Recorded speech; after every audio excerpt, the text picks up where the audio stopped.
Concerns that Ebola has come to Canada unfounded.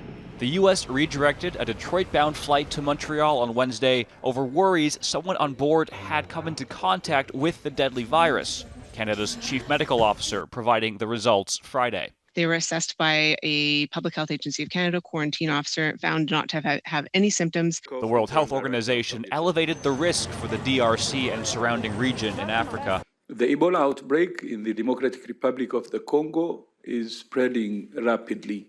But stressed the worldwide threat is low. I want to really highlight that Ebola is very different than respiratory viruses like COVID. Reimer also announcing Canada began advanced border screening earlier in the week. The move and outbreak come weeks before the World Soccer fans arrive in the U.S. and Canada. If you're a casual visitor to the World Cup from around the world, I think there's a very low risk that you would be at risk of Ebola. Dr. Oliver Johnson from King's College London stresses catching Ebola requires direct contact with someone infected. But he says the U.S. withdrawal from the WHO hurts global containment efforts. So that kind of day-to-day sharing of possible outbreaks, risk factors, coordination, that's really, so the capacity is lower and the coordination is lower. The WHO's Africa director says it's hard to know Ebola's spread yet.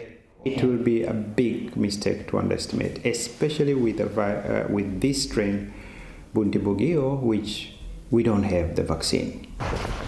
This is where Dr. Archipe Berindwa in the east of the DRC will treat Ebola patients. The tents can hold up to 30.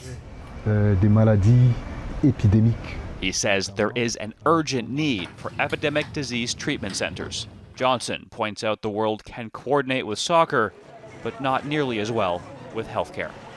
Nathaniel Dove, Global News.